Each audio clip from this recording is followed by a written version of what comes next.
Yang terhormat Ketua Bidang 1 dan Pengurus Pokja 1 Tim Penggerak PKK Provinsi Kalimantan Barat. Yang saya hormati para dewan juri, yang saya hormati Bapak Ibu pendamping, dan yang saya banggakan seluruh peserta perlombaan penyuluhan riset yang berbahagia.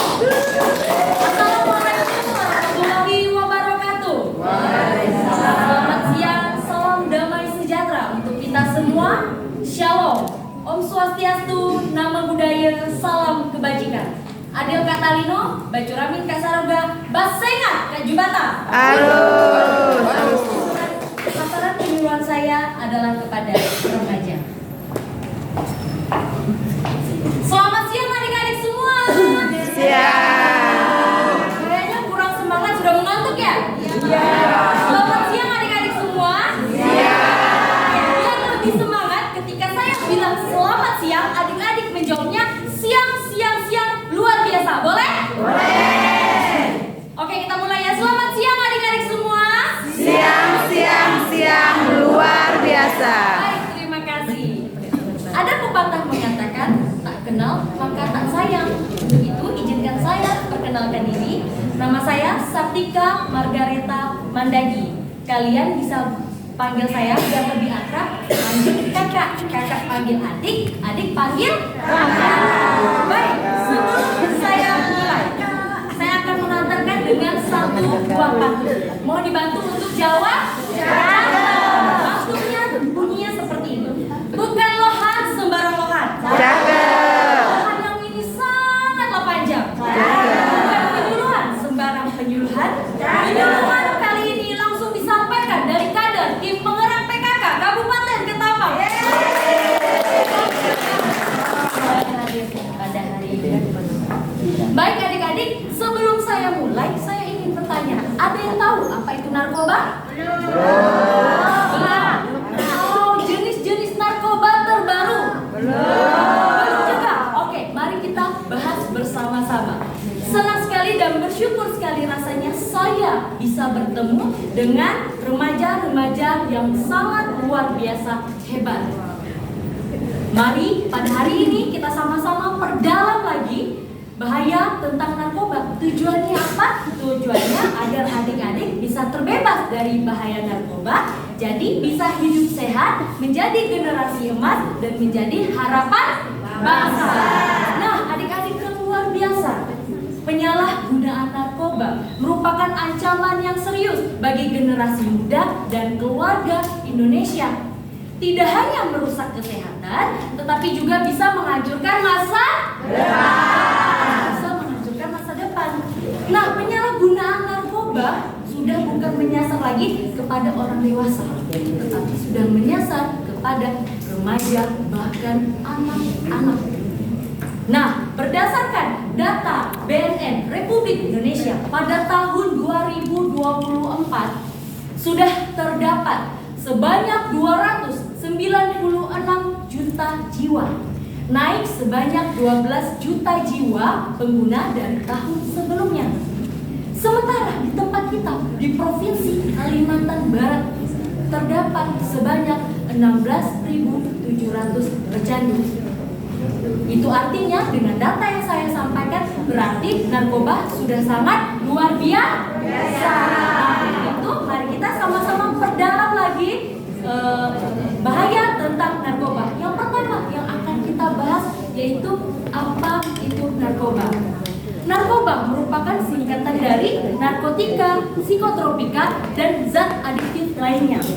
Secara garis besar, narkoba adalah zat atau obat-obatan yang berasal dari tanaman maupun bukan tanaman, baik sintetis maupun semi-sintetis, yang jika dikonsumsi dapat mengubah pola pikir seseorang, dapat mengubah suasana hati seseorang, bahkan perilaku seseorang.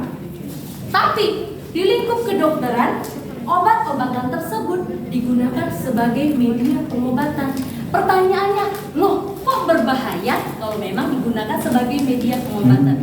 Berbahaya jika digunakan secara berlebihan, apalagi tanpa resep dokter.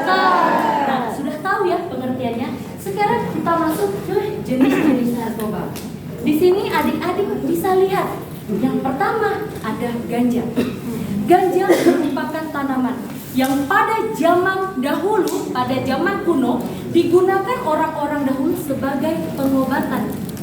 Tetapi setelah dilakukan penelitian, ternyata di dalam ganja ini terdapat 500 zat kimia.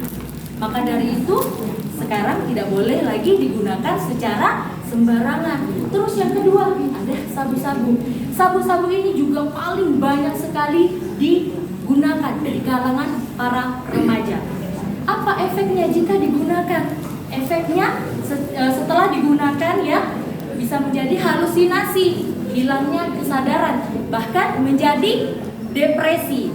Terus kita akan bahas jenis di zat adiktif lainnya. Di zat adiktif lainnya ini banyak sekali terdapat dijual di pasaran. Yang pertama ada lem, ada alkohol, ada rokok. Siapa di sini adik-adik yang merokok? Ada? Nggak ada? Oke, jangan mencoba ya. Karena kalau sudah mencoba biasanya jadi kecanduan. Nggak boleh. Ada spidol. Aneh ya? Kok spidol? Kok bisa? Ternyata di dalam rucingan spidol itu juga terdapat zat kimia. Biasanya kalau kita tulis-tulis pakai spidol ada baunya kan? Itu baunya sedikit harum, tapi sebenarnya itu mengandung zat kimia. Ini jika dikonsumsi, ya, dikonsumsi dengan cara apa? Ini dengan cara dihisap, dengan cara diminum, dengan cara dihisap dan juga dihisap. Ini akan mengakibatkan terkena gangguan paru-paru. Nah sekarang kita akan masuk ke jenis narkoba terbaru. Udah ada yang tahu jenis narkoba terbaru? Belum. Oke. Secara garis besar sebenarnya ada beberapa jenis narkoba terbaru, tapi saya cuma ambil 2 saja karena ini banyak sekali digunakan di kalangan remaja. Yang pertama ada tembakau gorila. Tembakau gorila ini hampir sama dengan ganja.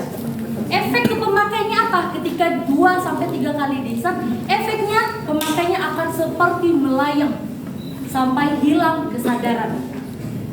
Terus yang kedua ada permen ekstasi berbentuk minion. Ini kalau dilihat lucu ya adik-adik. Tapi sebenarnya ini adalah narkoba yang memang mungkin bentuknya dibuat lucu supaya adik-adik tidak tahu kalau sebenarnya ini adalah narkoba. Nah, setelah kita belajar jenis-jenis dari narkoba, kita akan mengetahui apa dampak dari penggunaan narkoba. Ada 3 dampak. Yang pertama kita akan bahas dampak kesehatan. Dampak kesehatan bisa dilihat di gambar yang saya pegang. Yang pertama terkena gangguan otak. Yang kedua terkena gagal jantung atau serangan jantung. Menjadi halusinasi. Terkena gangguan jiwa. Oke, sebelum saya ke dampak yang terakhir di kesehatan, ada satu lagu yang terkait.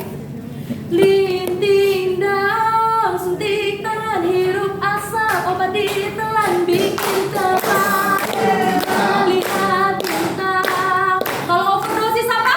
Overdosis, masuk rumah sakit, nyawa pun melayang.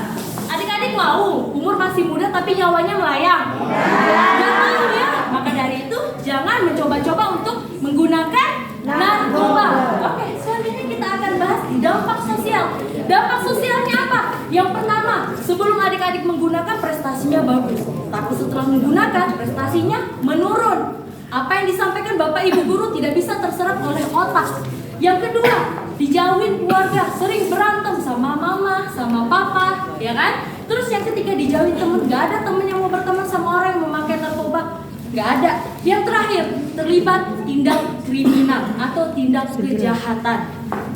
Dampak yang ketiga, dampak hukum. Otomatis pengedar dan pengguna narkoba bisa terkena hukuman penjara. Hukuman penjara bisa 5, 10, 20 tahun, bisa seumur hidup, bahkan hukuman mati. Terkait dengan Undang-Undang Nomor 35 Tahun 2009 tentang narkotika, bahwa pengguna dan pengedar akan dikenakan hukuman yang seperti saya bilang tadi 5, 10, 20 tahun penjara seumur hidup, bahkan hukuman mati. Nah, supaya adik-adik bisa terhindar dari bahaya pengguna narkoba, ada beberapa cara. Mau tahu? Mau. Boleh kita sharing bersama-sama ya. Yang pertama, pahami dan kenali bahaya narkoba. Apa dampaknya bagi kesehatan, apa dampaknya bagi sosial, dan apa dampaknya bagi hukum. Yang kedua, bergaullah dengan teman yang kita rasa mereka positif. Kalau kita berteman dengan teman yang positif, kita akan positif. Benar? Kalau kita berteman dengan teman yang negatif, maka akan negatif juga. Yang ketiga, mengikuti kegiatan ekstrakurikuler, olahraga, atau hobi yang disukai. Yang keempat, belajar mengatakan tidak dengan tegas jika ditawari narkoba. Jangan mau. Kalau teman bilang, keren lo pakai narkoba, nggak ada keren-kerennya, mohon maaf, nggak ada keren-kerennya. Lebih keren kalau prestasi kita meningkat, kita juara di dalam sekolah. Benar Bapak Ibu? Baik, selanjutnya, jika adik-adik merasa terancam, jika adik-adik mempunyai masalah, segera berbicara dengan orang tua, berbicara dengan guru. Jangan dipendam sendiri. Biasanya kalau dipendam sendiri akan menimbulkan pemikiran untuk menggunakan narkoba karena bisa bikin tenang, padahal enggak. Dan yang terakhir, jika merasa terancam karena menolak tawaran dari teman, awas lu ya, lu nggak mau pakai narkoba dari gua, ya udah. Gua hajar lu atau apa gitu, seperti itu ya. Langsung laporkan kepada guru atau tenaga profesional seperti kepolisian. Nah, inilah beberapa pemahaman tentang bahaya narkoba. Semoga kita semua dan adik-adik yang ada di sini bisa terhindar dari bahaya narkoba, ya. Dan sebelum saya akhiri, saya akan tutup kembali dengan satu buah pantun. Mau dibantu untuk bilang cakep. Jalan-jalan ke Pawon 5. Cakep. Singgah sebentar membeli boba. Cakep. Mari kita wujudkan bersama keluarga Indonesia sehat tanpa narkoba. Demikian saya akhiri. Apabila ada kesalahan dan kekurangan, mohon dimaafkan. Terima kasih atas partisipasi adik-adik yang sangat luar biasa. Pesan harapan saya, semoga adik-adik dan kita semua bisa menjadi keluarga Indonesia sehat tanpa narkoba. Selamat siang dan tetap semangat!